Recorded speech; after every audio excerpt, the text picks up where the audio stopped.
welcome to Step Into Your Life with Julianne Williams. We're lucky we have Chef Darin back for a third episode, and he mentioned that he might come back and do with us food artistry. I have so much to learn here, and I hope you find this really fun and enjoyable. The thing that I think I cook really good. Well, I guess you could ask around, but I think I cook pretty good. But the thing that I don't do well is I don't plate my food in a way that makes it present in a visually appealing way. So this episode I've been really looking forward to so that I can step up my game, not just step into my life, but step up my game on how the plate looks when I present it to my family. So again, Chef Darin has been kind enough today to come to us from Transformed Culinary Solutions, and he is going to give us a class on how to make our plates very pretty. So thank Chef, you, Julianne. The best part is when you have your children coming in during filming as a garnish. So it's a garnish to the video, and it makes it more special and fun and authentic and real. So thank you. That's right. Come on in, because that's who you're cooking for. Which, by the way, my son Logan does amazing garnishing and plate presentation stuff. So anyways, thank you for joining, everybody. This is awesome. I can't wait to share you some really cool techniques and skills. And I love that my kids are wait, I want to watch this. So a couple things here that I wanted to share is that I actually have two companies. I have Transform Culinary Solutions and I have Transform Culinary Kits, because it's training in a box. So that box that you see that we're about to go over is food artistry, okay, garnishing and plate presentation. So this can be ordered on my website. And basically you get, my vision of this was I wanted it to be like Microsoft Office, or when you get an iPad, it's really cool when you open it up. And so in this, you've got all your garnishing tools, plating spoons, knives, plate wipes, there's posters, tweezers, knives. It can be all rebranded for any organization or just as an individual if you want to do it as well. So this can be ordered from online, and then you get your own personalized chef and be able to join a lot of our virtual trainings that we do. So you'll learn techniques from celebrity chef Stephen Beatty as seen on the Food Network. You'll learn techniques from Ritz-Carlton chefs that I partner with all of them. And so I'm going to show you some basic stuff now that you can incorporate into home. But anyways, Food Artistry just launched about a week ago. So check it out on our website.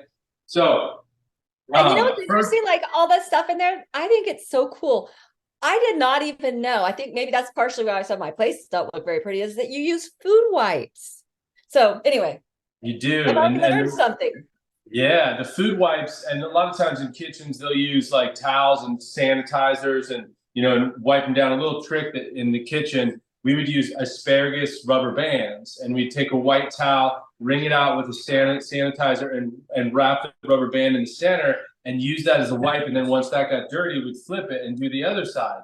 And it's important because you wipe away all the fingerprints and everything on the outside of the plate, and no one wants a dirty fingerprint plate when you go to the restaurant. So I'm glad you asked. So, okay, so we're going to show some tricks on garnishing, but I'm going to start with a little story that I learned, and why I developed this program was when I was at the Bellevue Club Hotel. And actually, I was an apprentice chef there, and the chef, his name is Orion Ballier. He actually now is the executive corporate chef for SpaceX. And he calls me, he's like, Darin, can't tell you what we're doing, but it's amazing. But he inspired me when I was there as a young chef. He said to me, Darin, I became the banquet chef. He said, I want you to think of food like the primary food colors, right? So red, yellow, green, not blue. Nothing in nature is edible that's blue. Blueberries are purple. Here, as you can see, these are hydrangeas that are purple. I'm sure they probably were dyed, but there's nothing that is actually edible that's blue. Blueberries are purple. Even edible flowers are actually purple when you look at it. I had someone one time say there's a blue fish, and I'm like, once you cook it, it's probably not blue anymore. But I think the point what he's trying to make to me was Darin, if you can incorporate the primary food colors on the plate, number one, you might not even need a garnish, because people eat with their eyes, and you would have the red, green, and yellow on there in some capacity, and it could be different shades of that. Like the red could be hues of red or dark red or shades of pink, like that all counts. And then yellow could be shades of orange. But the point is, if you could build a plate with all that color onto it, you're gonna, number one, people are gonna eat more of your food. They're gonna say it looks so much better. Your customers are gonna, the rating of your food is gonna go up. And so I literally adopted that strategy. And the first thing he said was, tonight we've got salmon on the menu. I want you to tell me like what you see with the plates. And I'm like, okay, well, it's copper river salmon. It was bright red. We grilled it. And then we had asparagus. It was in season. So he showed me how to shock it and brighten the color of the asparagus. And then we had Yukon Gold potatoes that naturally have kind of this hue yellowness to it. And then we took a lemon and we grilled it and wrapped it in cheesecloth. And it was like a squeeze that we were doing over the top. And he was like, in this example, you don't need a garnish. You have the red salmon, you have the yellow in the potatoes, and you have the green from the asparagus. So it was a complete like meal. And so that's what I've really been striving for, is anything that I do, from catering to plated food to just even like if I hand someone a piece of bacon, I'm still going to put something on there to make that garnish. So I'm going to show you some garnishes, and then I'm going to end with a couple, I'll do a breakfast garnish and then also a dessert garnish on how to jazz that up. But I'm going to show you some tricks along the way. So any questions, Julianne? Now, I just cannot wait, because like I said, this is where I try and it just doesn't turn out quite right. So I have a knife skills training kit that is more extensive, but I'm just going to give you some basics because it's important to start out. So number one, make sure you have a cutting board that's not moving. You can put a towel underneath it.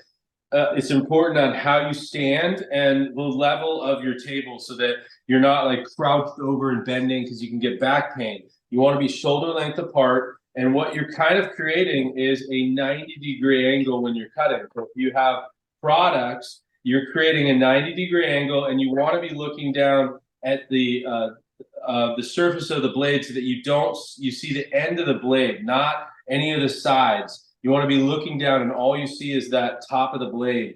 That way you get straight cuts. Now, why is that important? Well, it just helps in the end make your food look better, teaches you the classic cutting techniques that I learned in culinary school as well. But also it's more comfortable. Like your elbows are naturally going out and you're coming in at a 90-degree angle. So that's really important. So those are techniques that I'm going to use through this process. And don't worry, you don't need to get it right off the bat. Take my knife skills class. You'll learn more. You'll learn about how to curl your fingers in, and you're always touching it against it. But we're going to show you just some tricks. Okay. So the first thing is, if you want to learn great knife skills too, is I always start out with a potato, and then basically look for where it naturally is flat. Like if you put it on the cutting board, it's going to naturally be flat in one area. That's where you want to definitely have it stay on the cutting board, because then you're not going to have it moving around on you. Then your next step is to create a flat spot. And so just a little shave of flat spot. Now I'm safely, this potato is not going anywhere, right? So that's important to do with products that are rolling around. So I'm going to just show you quickly just a julienne and a small dice, because we're going to use that strategy as we do some garnishes and plate presentations. So I'm creating my 90-degree angle. I'm looking down. There's a few different cuts you can do. So there's a straight cut. It's called tip fulcrum, where you drag through, and then there's the rocking cut. And so we'll use all those different techniques today, but I'm just going to do the straight cut down. Now, a julienne is 2.5 inches long and 1/8 of an inch thick. And so I'm going to map out what 1/8 of an inch is. I forgot to bring it, and maybe I will when you pause the video, but there's a tool that Mercer Knives gives you that actually walks you through what that looks like. And so you can match it up. Like, what is it? How is the right, the cut on that? Now, not important right here, but in culinary school it is, because like the chefs would rate our juliennes and our small dices, and they would make us hold them up. And I'm going to do that for you guys so you can see it. So I'm cutting down. And the reason I'm looking straight down is because then I can get a nice cut that's even, so that it's the same length on each side of the potato, right? And if I wasn't looking down, I wasn't able to do that. And so then what we teach next is to square this off. And notice I'm still doing my 90-degree angle. I'm looking down and I'm creating a rectangle. Now, in culinary school, what do we do with these excess pieces? Well, that went into mashed potatoes. It went into water, and then we made mashed potatoes for staff meals. So nothing was wasted ever. So here's my, my rectangle potato. And now I'm going to do my technique, and I'm going to continue doing my 1/8 of an inch cut into my julienne. And now I get the perfect, right, McDonald's French fry, right? That's what the French fry, that's the classic French fry cut, right? And they're beautiful like that when you fry them up like that. Now, to make the small dice, same thing. I want to make it into a square. So I'm looking down, I'm mapping out what that 1/8 of an inch is. And now here's my dice. Now, why would that be important? Well, just making like breakfast potatoes, that could be cool. It'd be really nice looking. And then what's smaller than a julienne is actually a fine julienne. And that's where it's 1/16 of an inch, which is super fine. And then if I was to dice it into a cube like this, it's called a brunoise, which is very, very tiny garnishes that they use in French restaurants. But I think it's really great just in higher end restaurants to put it on. Even at home, it's cool too. There's my dog, Frisco. He's like saying, "Get me outside." So we'll let him outside. I thought he was like, "Give me a snack, give me a snack." Yeah. And I do. Like he was like, "Hey, there's no snacks falling on the ground. I'm out of here. I'm gonna go to the garden." Seriously, he's like that. Okay, so then that's basically a strategy in enhancing your knife skills, is use a potato for those strategies. Now, I forgot to show you too, before we even cut, you want to use a steel to hone your knife. So there's a few ways to do it. Now, there's 2 different steels here. One is a steel, one is a diamond steel. This just hones the knife, and I'll explain it, and this actually sharpens the knife. So when I say hone the knife, what I mean is that if you were to look at this blade under a magnifying glass, you would see that it's curving this way or that way. And all you're doing is straightening that out. That's all you're doing. So to hone it, there's a few ways to do it. In culinary school, they teach you to do it like this. So the important thing is 20-degree angle. Okay, so it's like up close, 20-degree angle. And then I'm taking it all the way to the heel down to the tip. And I go on both sides like that. Now, they teach you this in culinary school because there's maybe 40 people in the kitchen. And so you got to be kind of close quartered. I don't think it's safe. I've seen bad things happen. They put this little tip here for that, but I like these other 2 ways. So one is to put your steel down and then line up your 20-degree angles and go like this, right? So that's a little bit more, you can kind of really see the angle. And it just takes a couple on each side. And then the other one is to hold the steel like this and go away from you. And it's just a couple. Now, if you had sharpened knives, and you honed your knife after every production. So after these potatoes, I hone my knife. After an apple, I hone my knife. You would actually never need to get your knife sharpened because you would always have it straightened. So I remember when I showed my mom this technique, she would hone after every project. And like 2 years later, I came over to her house and I'm like, "This knife is so sharp." And she's like, "I never even sharpened it. I just did this honing technique that you showed me." So it was just amazing. Okay, the dog's barking a minute. Come on. I'll give you a potato. Okay, let's see how he responds to a piece of raw potato. Okay, my dog will eat raw potato. They will. Yeah, my lab would eat anything. So, okay, so it is my lab. Let's do the lab. Yeah, the lab will do anything. So here's some lemons, limes, and an orange. So some really interesting garnishes that are so classic and easy, right? So this is a Meyer lemon. I love this because it's a combination of lemon and orange, but it's milder in flavor, not as harsh. So we're just going to do some rounds like this. Okay.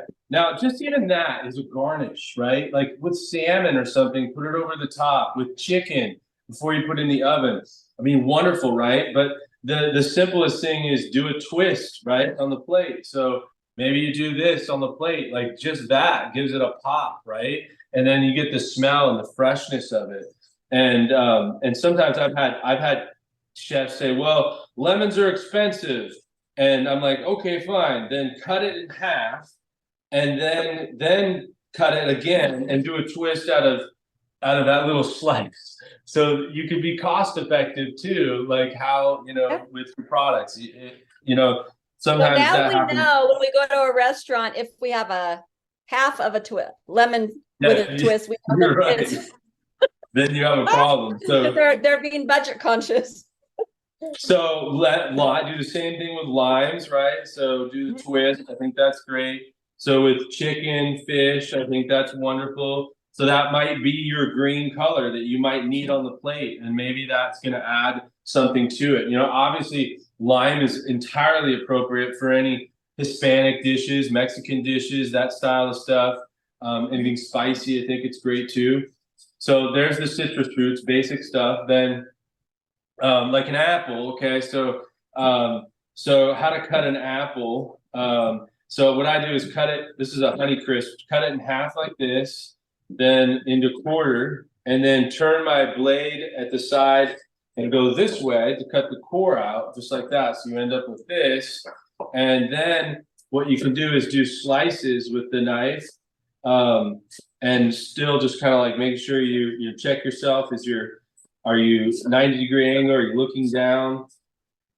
And then I already know that for me, like that apple I had facing like,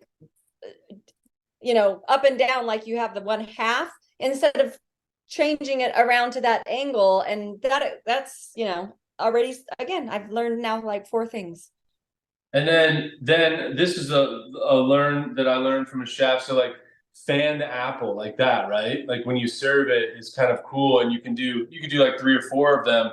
And we used to do that on like, if we're doing a walnut apple salad with maybe some cranberries, and we put that over the salad with some balsamic dressing. It's really nice. And then the other thing too is if your apples start to brown on you, because they will brown, right? They'll oxidize from the oxygen. So you can take that lime or that lemon, right, and just squeeze it over the top, kind of like you would do in an avocado to prevent it from oxidizing. So that'll prevent it. But a little secret too that I learned in catering, because we used to do weddings for like 300, and we'd preset different salads, and I would do the acidulated water or some of the acid, and it starts to break down the apple like within the next half hour.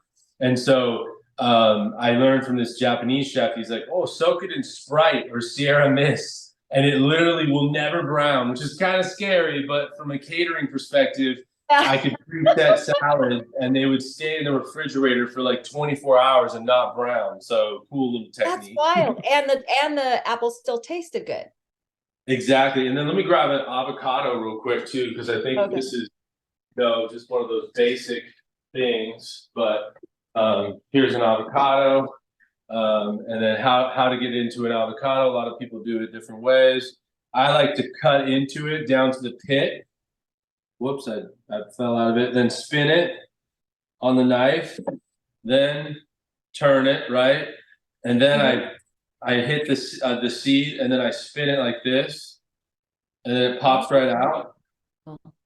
And then what I like to do is I actually like to peel the skin of the avocado like this. Some people will take, a knife and cut it like this, right? And then take out the part of it like it's diced. I mean, I understand that, but I think that this is a kind of a nice, more elegant approach. And then you could take that lime, right, and squeeze it over the top of the avocado, and then slice it very thin, as thin as you can get, just like this.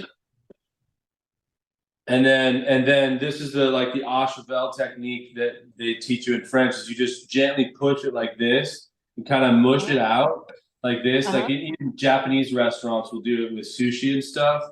And then you could see like look at my avocados, like nice and sliced, so like on an avocado salad or something like that. That's really cool. Beautiful. So then let's show bell pepper. So I think I showed this in a different episode, but I'm going to show you again. So when I was young, as an apprentice, I actually would cut my bell pepper like this. I would just cut it, and then I would take this and I would grab this and pull it out like this. And then I would continue to cut it. And I threw this in the garbage. And a chef pulled it out of the garbage, and he was like, "Darin, there's so much pepper on there that you just wasted. Like, look at this. This could have gone into the trio vegetable of the day and added that orange color that was missing. And so then I'm like, all right, well then how do you cut a pepper? So then he's like, well, this is how I do it, is I take the pepper and I cut the top and the bottom off. Then I slice down, and then I open it up. Then I take this part out. Then all you have is the seed part, right? And I've got the beautiful top and the bottom that can be diced up. And then you can take your knife and go like this just to take out that membrane stuff, just like that. And then this gets diced up for your trio vegetables. So mix this with maybe tomatoes and maybe some green beans or asparagus. So you've got your primary color. So the primary color could be achieved with just the vegetables to give that pop of the plate. So then to do a julienne, you could just julienne this, right? Real fine like this, which might be great and appropriate on a salad or something, or tossed in vegetables. So you end up getting like, you know, this is kind of nice. That could be like, if you need yellow, that could be mixed with the vegetable. But let's say you want to get it really fine. So this is a technique I saw at a restaurant that they showed me. So you take your knife perpendicular and you slide back and forth and you go through the membrane even further so that you basically just get it down to the skin. And then you get that really nice bright color, and then fold it up and then julienne it real fine like this. And then you can actually take it and put it in ice water and it'll curl. And then it's like a cool little garnish that you can do. Like I've done this and mixed green, red, and yellow. And then you get this trio color that's wonderful, like maybe on a grilled chicken or something. So imagine green and red, like gosh, that. what a great idea. It's cool. Like, you know, and all you did was learn a little bit of technique. So then green onion. So a few things with this is cut the bottom part off, and then you can do obviously like your slices like this, and maybe this goes on like a chicken dish or a salmon dish. So this white part could go into a sauce or something like that. What I love about green onions is the different shades of green. So you can maximize all that. So that could go in one part of a dish. Then the next is this more like different shades of green color. So you can see it goes from like darker green to faded. And then do an Asian cut. So turn your knife at a bias and cut like this. And then this is entirely appropriate for like maybe like it's a pork stir fry or something like that. And now you have this nice Asian cut, you know, green onions that maybe you mix with some black sesame seeds or white sesame seeds and sprinkle it on a stir fry or any type of Asian dish. So that's one. And then another one is you can take the end parts of the onions like this and like really stack them up and then do a julienne here. And it will take you a little bit, right, to get this fine as you go. And then same technique is you can put this in ice water and then this curls. And it's like really great, like with salmon or something where you want to maybe achieve some height, right? And some plate presentation height. I think that's really important. All right, and then let me just move this stuff. And by the way, all this scrap that you see, I am not wasting any of it. My family will kill me if I throw this stuff away. Oh yeah, especially food so expensive right now. So okay, so then let's show some more technique here. So how to cut a pineapple or a melon or any type of fruit like that. So this works for cantaloupe, honeydews, watermelons, pineapples. So you cut the top off, okay? And if I'm doing a catering event or even at a house and I have people coming over, I will actually cut this in half just because I love this. Like there's two of the primary food colors right there, right? And if you put that on a plate like this and had nice fruit and strawberries and grapes, you know, you've got an automatic garnish. And if you put this in ice water, it'll become like refreshing and great and awesome. So like let me put one right over here so you can see. There you go. So, Oh, so then, how cool is that? I mean, and honestly, would have never thought of that. cut this part off. I'm gonna start. Whoops, sorry. I was gonna see if it didn't make a noise, but it did. So then, so you cut the top and the bottom off.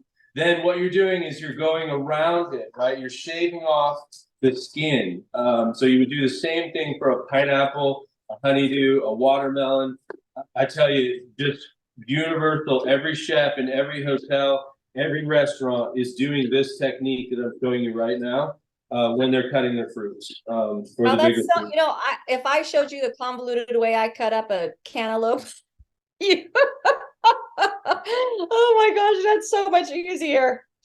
So now you'll be changing how you do it. So we'll throw that part away, and then we'll get this flash, and then I'll show you how to cut the pineapple too, which actually is very similar to how I do the apple. But I'm going to tell you a cool technique that I learned with this was I remember when I was trying out for a job, I came into the kitchen and they said you have to stage. It's called stage, where you have to try out for your job as a chef. It's a French term. And he handed me a fruit basket and he said, "Make me a fruit platter." So I was like, I never had been trained how to cut fruit, you know, and so then I cut the fruit and it looked like something from, you know, a basic grocery store kind of mixed up. And then he came out with his platter. And I said, wow. And he said, wow, right? And then he said, we can, you know, no offense, but we can sell your platter at the grocery store for maybe $10, $12. Mine, we can sell at a wedding for $75, $80. And he's like, now I'm going to show you the techniques. And it's just in the way that things are plated and garnished, right? And so you cut the pineapple like this. And by the way, this is a Maui Gold pineapple, which I think are the sweetest pineapples. If you see Maui Gold, that's wonderful. So then turn the knife, right, and cut like this. And then do this one too. And then you're going to flip it like this.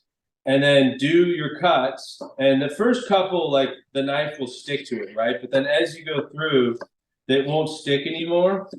Now, if it does stick, a little trick that we learn is we take another pineapple and push it up against it. So if fruit ever does that to you, do that and it won't do it for you anymore. Then you can work all the way through it like this, no problem. And then same thing with the avocado. We take it like this, right? And then we just press it down to get that beautiful au cheval. And then I'm going to put that right onto the platter like that next to the pineapple. Can you see the pineapple there? Yes, that looks beautiful. Right. So then I could take another one. I could stack some of the apples. I could build grapes. Imagine if I put some strawberries and blueberries on there too. Like you would get all that color there. So anyways, kind of cool to be able to do that. Then let's show you some more technique here. So did you know, I didn't know, did you know that a banana has sections, Julianne? I did not know that. It was pretty shocking when I found out. This might shock a lot of people. So peel the banana however you want. Like you can do it from the bottom or the top. You peel the banana. If it's not too ripe, it works better. Like if it's like perfect, right? This one was perfect. Then it doesn't matter if you push from this side or this side, but it has 3 sections. So you start pushing here. Okay. And I'm going to actually get up close to you so you guys can see this. So you can see my finger going into the banana. And you can see that it's starting to separate. Yeah. Okay, so that's the sections. Yeah. Okay. So it now is into 3 sections. Yeah. So, you know, why is that important? Well, because when the guy showed me it, I was at Google. I was working for Google, and he's like, why it's important is that number one, we don't let any of the bananas go bad. So if they're about to, we'll do this. And then they use the dehydrator and they dehydrate the bananas. And then they would dip them in dark chocolate, package them up, put the Google logo on it, and resell it for $10, $15. And then additionally, he's like, it's way easier. Like frozen bananas are kind of a pain in the butt to pull out and then make banana bread and stuff. So he's like, if you do this ahead of time with your bananas and put them in Ziploc bags, they'll mash way easier. And then you won't get that sticky mess when you're like slicing the bananas. So there are applications to doing the bananas that I think are really good. Then the last thing, most people have ever seen. I'm not going to do this just so I preserve the cucumber. But when you do have a cucumber, strip it with a peeler, right? Peel it just so you see contrasting color of the cucumber, then slice it and build that on a salad. It's so much better and brighter. But hey, let me see if I do have the peeler here, just so you can see. Oh yeah, I got one. You can't talk about it and not do it. So you would just go like this, right? And make sure that there's some green right there. I mean, doesn't that look so much better as a cucumber? Yeah, it Right? does. Just that simple thing. So you get the different contrast in color. And then let's just see. Oh, look how fast you could cut. It's crazy. I mean, I have to show off a little bit, right? Oh, a piece of cucumber fell down for the dog. Oh no. Okay, so then that's great. Like you can put like 3 or 4 of them and stack them up, and that's wonderful on a salad. Do that same au cheval technique. Okay, then let's show some herbs real quick. Are you learning stuff, Julian? I am learning. Okay. And, and I was thinking the banana, like the 3 sections, it does now explain to me, like when you do go like to a restaurant and you're having a fruit salad and they have banana in it, that's how it's like the little triangles.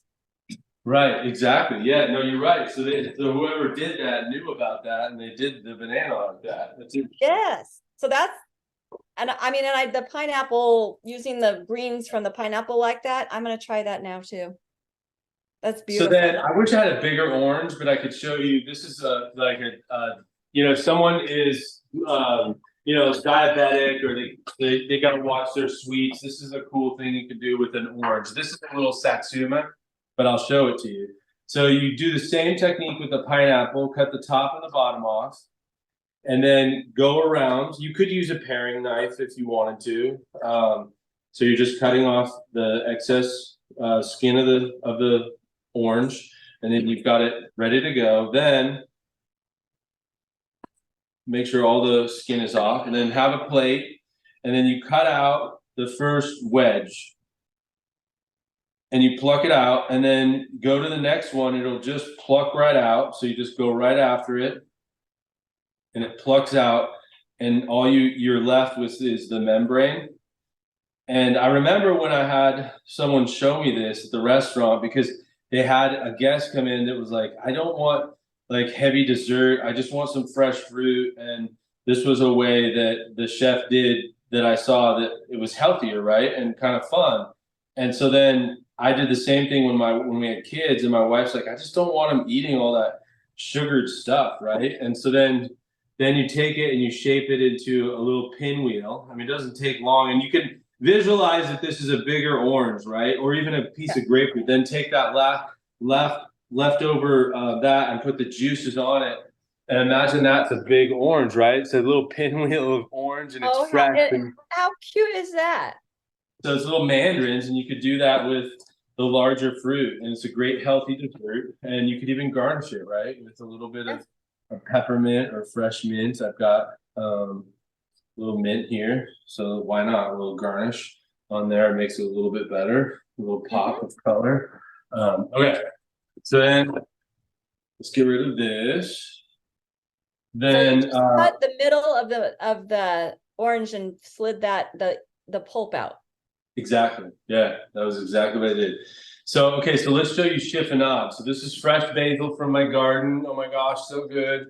And so you pull off the leaves.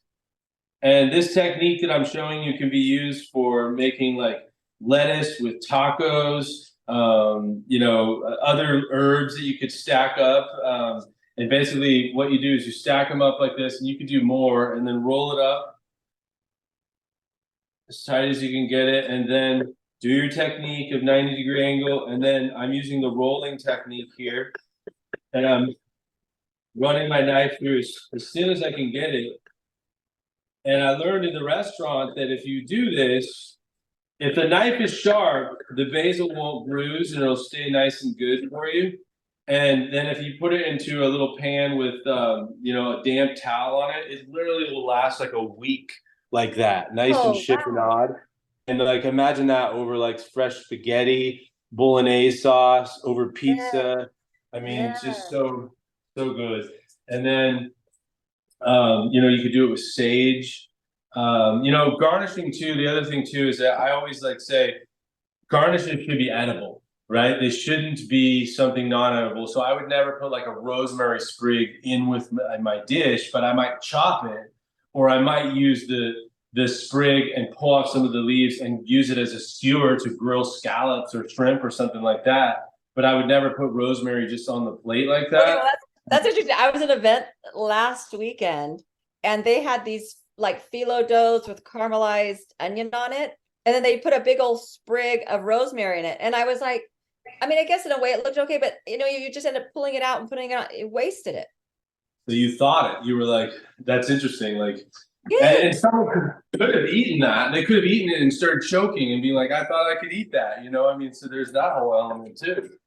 It actually Okay. didn't make sense to me because it was like, here's the little thing and it was sticking up like this. So it didn't make a lot of sense to me, but I was like, okay, well, I guess maybe on the plate it looked, the tray. Yeah. Oh, definitely. So, okay. So, what maybe from a garnish perspective, let me just grab a couple plates to show Okay. a few different techniques. So let's say I'm doing the desserts, or let's say I'm doing the breakfast. Here's some frittatas that I made. And then I'm gonna cut this in half like this so that I can see the inside. Like now you can see that chicken apple sausage and that frittata. That looks so good. And then I'm gonna stack it. So stack it on the plate to give it height and plate presentation. And then why don't I take some of these, since this is like a breakfast dish, I'm gonna take some of the apples and I'm gonna put some apples stacked kind of right next to it, just like that. And then let's take a little bit of fresh pineapple. We'll put that on there too. And then why not? This would actually make it really nice. So if you can see it, we've got our primary food colors just in that, right? Just a little breakfast thing. We've got, there's pretty much the primary colors there, the nice fruit right there on the side. And then I love, how reduced balsamic might taste, but also how it looks on the plate too. So then it really like jazzes up. So imagine this little taster for breakfast, right? Oh. Just a little delicious. Beautiful, yummy. So there's a little breakfast thing you could do to jazz things up. And you can just put avocado with that too, right? You could, yeah. I absolutely could do a slice of avocado next to it. That would be appropriate and support that green color as well. So let's do some dessert. See, you can see all these plates right here, right? Yes, we sure So, okay, here's my skewer. So we're gonna start with some sauce techniques. So I have some chocolate cake here, like a little lemon chocolate cake. I just cut it just as examples. You could do, any kind of cake or pie or something like that. I dropped my diamond steel. Okay, so then let's do some chocolate sauce. So do a little stripe like that. And then maybe let's do some strawberry. Now, I know a lot of restaurants will have there's designer dessert sauces, Smuckers, there's all kinds of colors and stuff they can get, like yellow mango and kiwi. I mean, I definitely encourage getting those things so you can get those nice colors or make them yourself, right? So here's some Hershey's strawberry, and then you can take a toothpick so you can see. I think what I like is you're showing us stuff that we can just get easily at the store. Yeah, it's true. Now, so you could serve it just like that, right? But then why not go like this? Oh, right? And incorporate those two colors into each other like that. So that kind of looks pretty cool right there, right? So there's one technique. Now I could take one of the cakes and put it there. Right, so then I've got that right there, and that looks nice. Oh my Even gosh, just like that is nice, and it like is better than just serving that on the plate, right? And then you could take. So here's some whipped cream, and I just put it in a Ziploc bag.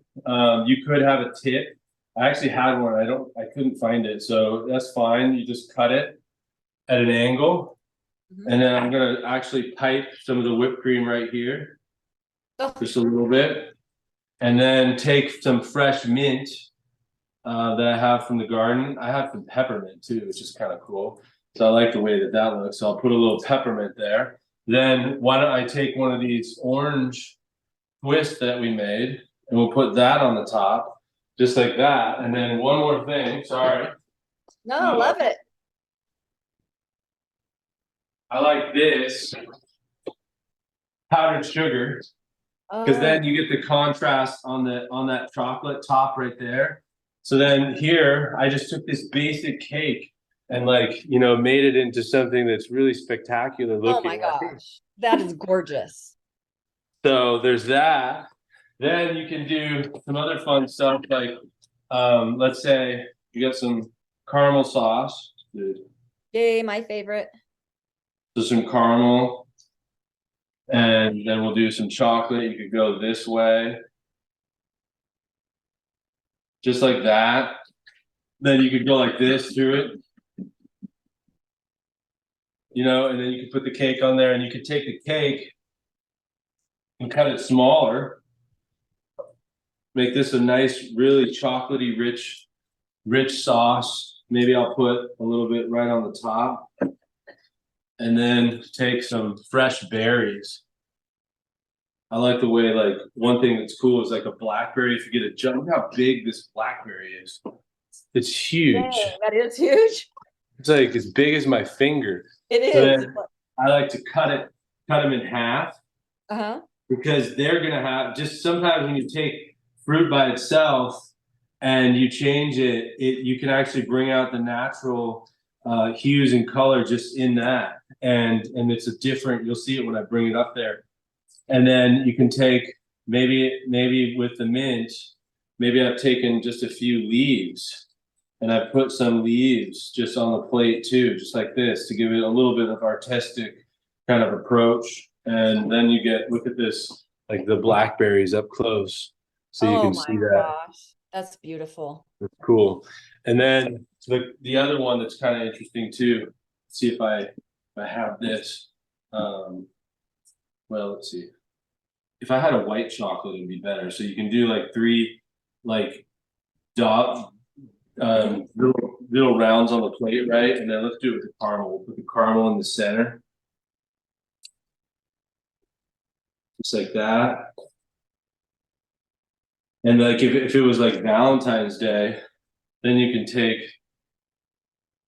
and go through it, and it basically gives it like a kind of a heart look, right? So it makes it look like, so imagine if you had that if you did that with a lot of different things in different colors, you could add a lot of color and texture to different things. So anyways, I know we went over kind of a ton of stuff. Oh, but oh my gosh. Of it, and I wanted to show you food artistry and the primary food colors. So thank you so much for letting me be on the show and doing this. Oh, thank you. And okay, so then again, if we want more of this, because I know you were just showed us some basics and we can watch this. I'll have to watch it several times too and put you on like slow motion so I can practice and copy what you're doing. But show me that kit again so that and how I get it, because so here's the kit. And you can get it online on my website. You go to Transformed Culinary Kits. You can see that logo right there, and also on that big banner there. So click on that on my website, and you can order it from there. And through it, you will then become a member and be a part of the online teaching classes that we do live with actually celebrity chefs and chefs from Ritz-Carlton, and learn different techniques that you didn't even learn here that can jazz up your cooking at home or cooking in a senior home or in a restaurant or hotel. And then if you want to just get there quickly, you can just go to this QR code. It'll take you right there where you need to go. I love it. I learned so much again today. I feel like I hope you'll come back and do more with me, because I am so inspired to and he juggled. Look at that. We have a chef that has multi talents. Oh, jeez. What did I do one behind my back? Oh, I missed that one. I couldn't even get that far. And just know if you're not burning stuff, you're really not cooking. It's okay to burn stuff and have fun in the kitchen. Well, Well, okay, thank you for letting me I'm be a gonna be part of it. great. So, all right. So today we learned so many cool techniques from you, Chef Darin, and I appreciate you coming on and showing the audience some of the fun and easy things they can do with the things that we just buy at the grocery store. So again, I do hope you'll join us again, and we'll have to talk some more so that we can get you back to show us again how to make these beautiful dishes that are tasty. And then also, I think after the last episode, you told me, and we added it on the end, but just I'm going to add it on this end too, that Brava oven that I am so in love with that I got, that you are going to extend a little deal to everybody that you did to me as well. And so we'll make sure we link that somehow, but the Brava oven is a game changer. It really is. And Yeah. I spoke to Brava and they said they're willing to do $200 off just for this show for your viewer, which is an incredible deal. And you can use that for any whatever oven you decide you want to go with. Yep. And thank you for making that happen for me, because I really wanted that oven. Please note too that right now Brava only ships to USA and Canada, so they're working on other countries, but that's coming soon. Okay, perfect. I know, because we're in this show 127 countries. So Wow, that's amazing. it is. All right, everyone. Well, I appreciate. Oh, if you have an answer again, if you have a third one, what is it that you did to step into your life? So what you just saw there, the juggling, is another example. So I remember as a kid, I was like, I was so mesmerized by juggling, and I was like, I want to learn this. And I just one day in my living room, I was like, I'm doing this until I master it. And so I literally was there for 4 hours, probably only like 10 years old, until I mastered it. And I didn't master it, but I was pretty good at it. And I just started to incorporate it into a lot of my cooking. In fact, when I have guests, I make them juggle and try to teach them at the same time. But I did the same thing with balloon animals. I was like mesmerized one time about balloon animals and learned how to do that and tie them with the kids. And so that stuff stuck with me, and I use it to this day to have fun and engage with the passion of cooking. So I would say if you're always intrigued about something and you want to know more about it, don't run from it. Go to it. Like, go to it and learn and engage, because it probably will change your life in a different way that you never even expected. So that's my version of step into your life today. I love it. We have had 3 great things from you. So again, thank you for all of your time and for sharing your expertise. You are helping me step into my life, because cooking is how I serve my family too. And I'm not a chef, but I'm learning more and more from you. And I know that it'll make my family enjoy the work that I do to feed them and provide that family time together over our food. So thank you for being here. And everyone, please join us again as we journey together. Take care, everybody. Hey everybody, it's Darin Leonardson with Transform Culinary Solutions. I want to say thank you for watching my episodes on cooking with Julianne Williams and Step Into Your Life. I hope you learned some cool things and tips and tricks. But I just wanted to share too about our Brava specific episode. If you're interested in that oven, right now you can receive a $200 off coupon for a Brava oven of your choice. You can use that on the accessories, the Brava glass, or the Brava stainless. And I highly recommend getting this oven. It's gonna change how you cook and give you so much flexibility and make you become a chef. So thanks again, everybody, and have a wonderful day, and take care and keep cooking. Bye.